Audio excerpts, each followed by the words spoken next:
All right, happy Halloween, everyone. Here we are on October 30th. We have just finished 2 mega units on Greece and Rome. We're going to focus on Rome and try and cover a lot of history very quickly, try and get through the Punic Wars or the first Triumvirate. So after classical Greece collapses and Alexander the Great creates the Hellenistic world, the blending of Greek and Egyptian, Persian and Indian rule, the next great civilization in this part of the world are the ancient Romans. And the ancient Romans live on the Italian peninsula. Unlike ancient Greece, which was defined by their geography, the mountain valley isolation that prevented the Greeks from unifying, is completely different over in Rome. You have the Italian peninsula with its long flat plains on the east and the west side of the Apennine Mountains. Their rich soil, the sun and weather patterns allows them to grow crops. The ease of few geographic barriers makes it easy for people on the Italian peninsula to communicate. Italy is also right smack dab in the middle of the Mediterranean Sea. And the city of Rome is right in the middle of the Italian peninsula, sitting on these 7 hills up the Tiber River from the coast. It is safe from invasion from the water. It has a natural acropolis with the Apennine Mountains to the east. Makes it a perfect location to rule a world empire from. Problem is, early on, the Romans were enslaved by Etruscans in the north and Greeks in the south. And after years of enslavement from around 800 to 509 BC, the Romans rebelled and they defeated their Etruscan masters and threw off the yoke of oppression, and they said, hey, we're really good at this, so they turned southward and rebelled against the Greeks. And they actually lose a battle against the Greek king at the time, a guy named Pyrrhus. But he lost so many soldiers, one of his generals said, my king, you have won a great victory. And Pyrrhus says, yes, but another great victory, and I am lost. So today, a Pyrrhic victory is a victory won at too great of a cost. And so the Romans at this point say that they are never, ever, ever going to be ruled by a king again. And they start to create what is called the Roman Republic, which will run from about 509 to about 133 BC. The Roman Republic, where they got a choice of their rulers. And what makes up the new Roman government will be a group of 300 men, 300 senators who ruled for life. And Rome was divided up into 2 social classes. The upper wealthy class was known as a patrician. Think about it, rich is in their name. It's a very wealthy man. Patrician, or a rich man. Patrician. These 300 guys, the richest guys in Rome, make up the Roman Senate, and they get lifetime appointments. They govern just about everybody else in Rome, about 95% of Rome, who are second-class citizens known as plebeians. Now, over a series of years, the plebeians are going to vie for political participation. But 2 members of the Senate, before we get to plebeians, are elected every year as the Roman consul. And these consuls were the ones who made sure the day-to-day operations were carried out. One looked after domestic affairs, the other one external affairs. And both of these consuls, they were co-commanders-in-chief of the Roman army. They had veto power over each other. They were elected by the Senate, and they had a 1-year term. The founding fathers in Philadelphia looked at the office of Roman consul when creating the head executive of the United States.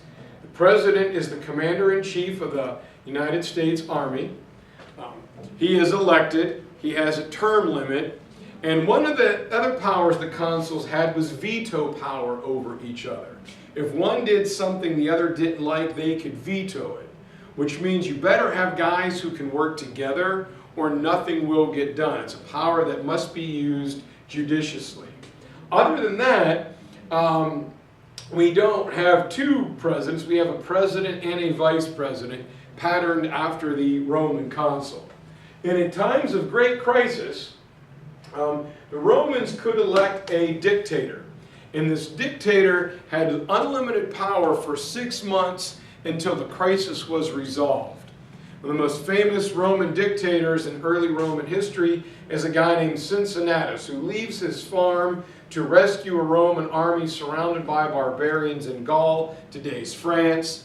He saves them without bloodshed. They come home to Rome, they have a big party, and no one can find Cincinnatus until the next day, when they find him, as legend has it, plowing his field once again.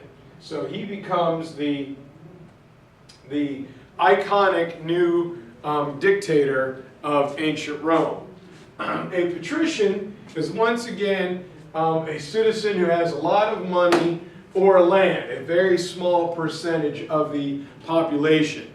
Plebeians, second-class citizens, this is from an artisan, a merchant, all the way down to jobless, peasants. And so the Roman Republic will be founded. And little by little, over time, the plebeians vie for political representation. In 450, they get, the 12 tables of law, something where Roman law is codified. It works for rich and poor Romans alike. Going on through, it's in the 300s, where patricians and plebeians could marry. In 297, circa 297, patricians will rebel, and they will actually get seats in the Roman Senate called a tribune. And these tribunes, there are 10 tribunes, their job was to look after the poor people, to make sure the Roman Senate did not damage plebeians. And eventually, a plebeian will be elected as a consul. But it was a long, slow road for plebeians to gain access to government.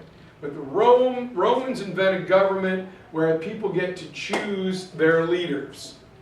In the midst of all of this, Rome began to expand. Once the Etruscans and the Greeks were defeated, the Romans are forming their government. They're searching out. And they go into northern Europe, and they begin to conquer others, and they expanded their borders. And this was something interesting that they were able to pull off. In Europe, many of the conquered people actually benefited from Roman conquest. Some got the highly prized and coveted Roman citizenship. Others got to trade with Rome. Others were able to marry Romans. They couldn't serve in politics, but if they had something to offer, it allowed Romans to gain strength and trade goods. Furthermore than that, it becomes a Roman tradition where Roman armies got to keep the land that they conquered. They could have a few acres in Rome or a few thousand acres out in the wild, and this put groups of veteran soldiers as a shield around Rome. To get to Rome, you had to go through them. But as they do this, as they conquer to the north, the Romans come in contact with a new enemy to their south, the ancient city of Carthage, which was a one-time old Phoenician trading outpost. City of Carthage controlled the bottom end, the southern end of the Mediterranean Sea. And the Romans don't like that. So they will engage in a series of wars between 264 and 146 BC. In the First Punic War, the Romans lose early on, but they are very adaptable. They learn technology very quick, and they are able to defeat the Carthaginians. And they gain the islands of Corsica, Sicily, and Sardinia. But one of the Carthaginian leaders must be brought back to Rome, and his name was Hamilcar. And Hamilcar did not trust the Romans. He was a good leader, just happened to be on the losing side of this battle. And he takes his young son out to sacrifice a bull. And he makes his son promise to be an enemy of Rome forever. Well, Hamilcar expected to be treated like the general and a political figure he was, but he's dragged through the streets in chains naked, humiliated and embarrassed. His son will be Hannibal, the great general who will spend years studying the art of war, and he gets a massive army that he builds up, and he is going to attack Rome 20 years later. And Hannibal, instead of going straight for Rome, will go over to Spain, to Carthage's sister city, Cartagena. And he will begin a long march up the Spanish coast, over the Pyrenees, across France, over the Alps, into Italy.